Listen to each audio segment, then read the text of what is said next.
So I wanted to take a few holidays with this video to go over two very interesting PlayStation 5 stories, and as always, if you could hit that like button on the video, it would really help out a lot, and thank you to everyone who does so. Now, the stories for this video are focused on Sony not cutting corners with a big upcoming game, which is a big contrast compared to recent events, and we'll talk about that in this video. And the second story of the video is focused on Sony's next big multiplayer exclusive, possibly being teased again from Naughty Dog, and we're also going to talk about that in this video as well. First, let me know what game or games are you currently playing right now. It's not related to the video or anything, but it's the holiday season, and I'm wondering what everyone is playing right now. I'm currently playing through a few games on my list, but I just recently finished with Sackboy: A Big Adventure, to which I gave a 9 out of 10 over on Twitter with my little mini review over there. So comment below, what game or games are you currently playing right now?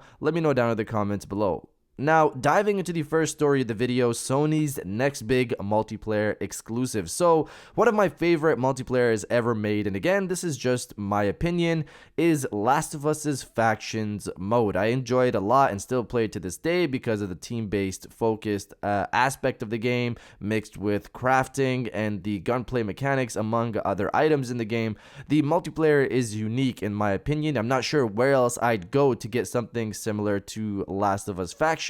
Some people might not like it because they get in and start running around like it's Call of Duty and die multiple times, which ends up with them quitting the multiplayer and never really playing it again. But if you give it a chance and get through the literal learning curve at the beginning, you'll really start to enjoy what the original Last of Us team cooked up with this mode. In terms of the news, we haven't heard much about this mode for some time. I originally thought it was going to be a part of Last of Us 2, but when it was removed, I was very disappointed back then. I made a video on that as well. I'm happy though that the game is separate, a separate project from Last of Us 2, so it can be its own thing and have more focus that can be put on it as opposed to just being a part of Last of Us 2. But besides that announcement, we saw some leaks of gameplay here and there, but nothing major. And now we have Neil Druckmann teasing their upcoming projects, recently stating, "And that's a wrap on a crazy, stressful, scary, and gratifying work year. We cannot wait to share new things we're working on. Until then, happy holidays, y'all." So when he says new things, which gives off the impression that they have multiple projects on the go, I'm assuming this includes their next big project after Last of Us 2, and of course, Factions 2, or whatever they decide to call it. If he's already talking about sharing new things about their projects, this has to be something I'm assuming about Factions 2, because that's been in development for some time now. So could we be getting new information in early 2021? There was also a recent rumor that said some type of PlayStation event could be happening in early 2021, probably a state of play. So could Factions 2 finally be there? I personally hope so, but we'll have to wait and see on that. But let me know if you've ever played the original Factions mode on Last of Us 1 on the PS3 or the remastered version on PS4. Let me know down in the comments below.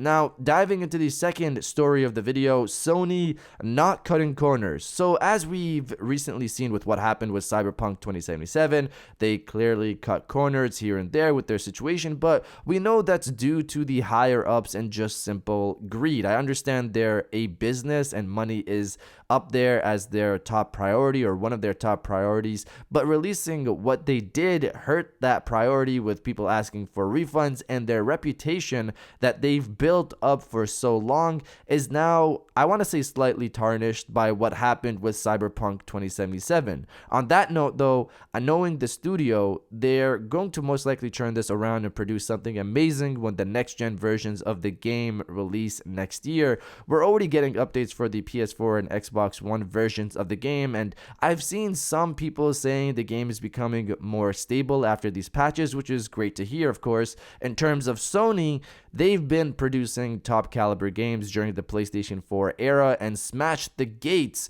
on the PlayStation 5 with Spider-Man Miles Morales, Sackboy: Big Adventure, and Demon's Souls, 3 games on day one that are already high quality products. one of Sony's studio CEOs has come out to speak about their next major game, Gran Turismo 7, and the quality they're going to bring with this game. Reading from Video Game Chronicles, "We always pursue the best at Polyphony Digital. We don't want to make concessions on anything. We want to deliver the best to everyone, and this is no longer just my thinking, but it's the mindset of all 200 or so staff at our company. They say in Japan that divinity comes to reside in the details, and it's so true. How much attention you pay to the fine details, how to perfect it, hone it to perfection, and applying an incredible amount of attention to this is our production style." So Sony again has been producing high quality games, and GT7 will continue that trend, and I hope that any publisher out there who manage when a game releases or the funding of a game